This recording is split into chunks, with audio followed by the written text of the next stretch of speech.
Hello everyone, welcome back to our channel. ఈరోజు వీడియోలో మనము బ్రెడ్ క్రమ్స్ని ఇంట్లోనే ఈజీగా ఎలా తయారు చేసుకోవాలో చూపించబోతున్నాను. ఈ రెసిపీని నేను మీతో షేర్ చేసుకోబోయే ముందు మన ఛానల్ని కనుక ఎవరైనా ఫస్ట్ టైం వాచ్ చేస్తున్నట్లయితే ప్లీజ్ కింద కనిపిస్తున్న రెడ్ కలర్ సబ్స్క్రైబ్ బటన్ని క్లిక్ చేసి పక్కనున్న బెల్ ఐకాన్ కూడా ట్యాప్ చేయండి. అలానే వీడియోని లైక్ కూడా చేయండి, ఓకేనా. సో ఈ బ్రెడ్ క్రమ్స్ వచ్చేసి మనము కట్లెట్స్ కానీ ఏదైనా మనం టాపింగ్స్కి వేసుకోవడానికైనా ఈ బ్రెడ్ క్రమ్స్ అనేటివి మనకి బాగుంటుందన్నమాట. అలానే నాన్ వెజ్లో కూడా మీరు యూజ్ చేసుకోవడానికి కూడా బాగుంటుంది. ఇది ఎలా యూజ్ చేసుకోవాలి అనేది నేను చూపిస్తాను. ఇది ఎక్కువ రోజులు కూడా మనకి స్టోర్ అయితే ఉంటుందన్నమాట.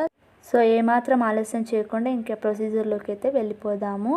దీనికైతే మనకు బ్రెడ్ స్లైసెస్ అయితే కావాలి. బ్రెడ్ స్లైసెస్ ఏంటంటే ఇవి కొంచెం హాట్గా ఉండేటట్టు చూసుకోవాలన్నమాట. బ్రెడ్ స్లైసెస్ ఎప్పటికైనా కానీ ఇలా మనం బ్రెడ్ క్రమ్స్ చేసుకుంటున్నామంటే ఇవి కొంచెం హాట్గా ఉండాలన్నమాట. ఇలా హాట్గా ఉండడం వల్ల ఏంటంటే ఎక్కువ రోజులు అనేటి నిల్వ ఉంటుంది, స్టోర్ ఉంటుంది అనమాట.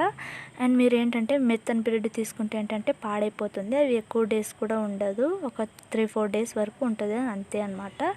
అండ్ ఇక్కడ వచ్చేసి నేను నార్మల్ బ్రెడ్ యూస్ చేస్తున్నాను. ఒక మిల్క్ బ్రెడ్ అటువంటివి ఏవైనా యూస్ చేసుకోవచ్చు మీరు. నేనేంటంటే స్కిన్ తీసేయకుండా అలానే నేను గ్రైండ్ చేస్తున్నాను అనమాట. సో దీన్ని ఏంటంటే గ్రైండ్ చేసుకోవాలి. సో ఇలా కొంచెం మనం ఏంటంటే లైట్గా మనకి పౌడర్ టైప్ వస్తే సరిపోతుంది. కొంచెం మనకేంటంటే ఇలా ఉండాలన్నమాట. నేను చూస్తున్నాను కదా, ఈ విధంగా ఉంటే సరిపోతుంది. బ్రెడ్ క్రమ్స్ అయితే రెడీ అయినట్టు. అండ్ ఇది వచ్చేసి మీకు ఇంకా స్టోర్ ఎక్కువ డేస్ ఉండాలి అంటే మీరు రోస్ట్ కూడా చేసుకోవచ్చు వీటిని. సో ఇదన్నమాట. ఐ హోప్ ఈ వీడియో మీకు నచ్చిందని అనుకుంటున్నాను. ప్లీజ్ నచ్చితే లైక్, షేర్ అండ్ కామెంట్ చేయండి. అండ్ సబ్స్క్రైబ్ చేయడం మర్చిపోవద్దు. మీరు కూడా ట్రై చేసి ఎలా వచ్చిందనేది కింద కామెంట్ సెక్షన్లో చెప్పండి. Until then, keep smiling. Bye bye. Thanks for watching.